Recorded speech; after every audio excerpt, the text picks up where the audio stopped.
Thanks for listening to today's episode of Medical Device Global Market Access by Pure Global.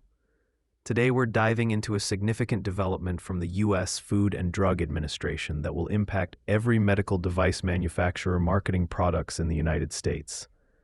On July 20th, 2026, the FDA announced a comprehensive set of enhancements to its electronic medical device reporting, or eMDR system. This update is poised to modernize the agency's post-market surveillance capabilities, and it introduces critical new requirements for the industry.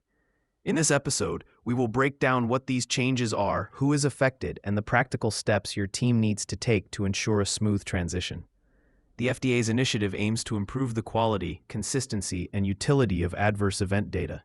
The enhancements are not merely cosmetic. They represent a fundamental upgrade to the system's architecture and data collection framework.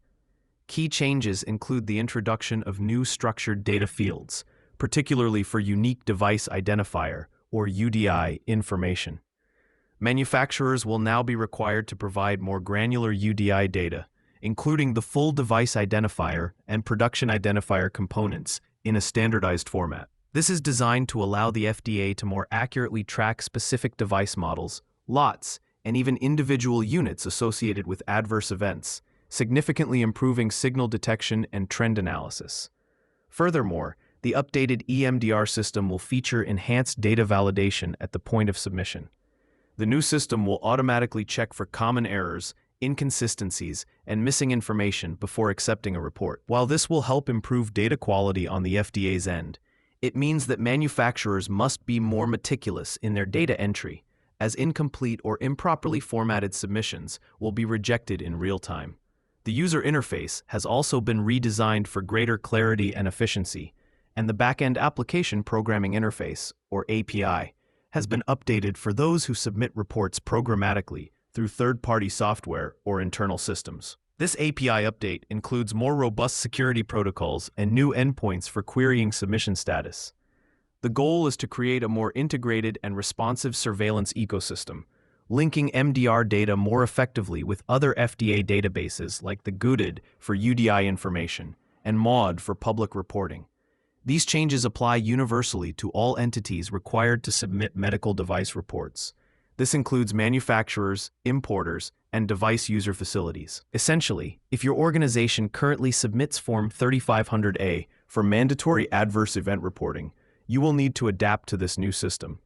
The FDA has made it clear that adherence is not optional.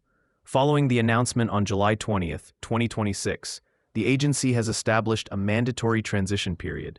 All reporting entities must fully transition to and be compliant with the enhanced eMDR system by January 1st, 2027. After this date, the legacy system will be decommissioned, and submissions in the old format will no longer be accepted. This provides a clear, though challenging, timeline for the industry to update its processes and systems. So, what should your regulatory, quality, and market access teams be doing right now to prepare? We recommend focusing on 4 key actions. First, conduct a thorough review and update of your internal standard operating procedures for adverse event reporting.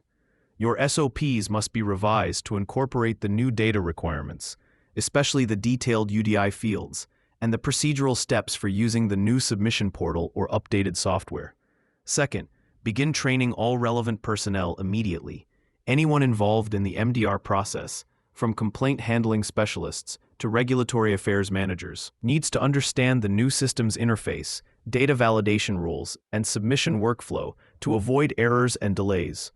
Third, if you rely on third-party software or a custom-built system for batch eMDR submissions, you must contact your vendor or your internal IT department to confirm compatibility with the new FDA API. You need to understand their timeline for releasing a compliant version of the software and plan for any necessary validation and implementation activities on your end. Do not assume your current system will work seamlessly after the transition date. Fourth, perform a comprehensive gap analysis. Compare your current data collection processes for adverse events against the new structured data requirements. You may find that you need to update complaint intake forms or investigation procedures to ensure you are consistently capturing all the newly required information, like the full UDI, from the outset. These eMDR system enhancements represent a significant step forward for public health and device safety, but they require proactive preparation from the industry. Meeting the January 1st, 2027 deadline will require careful planning and execution. If your team needs support navigating these regulatory changes or requires assistance with global market access and post-market surveillance strategies, please check out Pure Global. We combine local regulatory expertise with advanced AI tools to help medtech companies streamline compliance and accelerate market entry. For more details, check the description for a link to our free AI tools and global regulatory database. Thank you for listening, and we'll see you next time.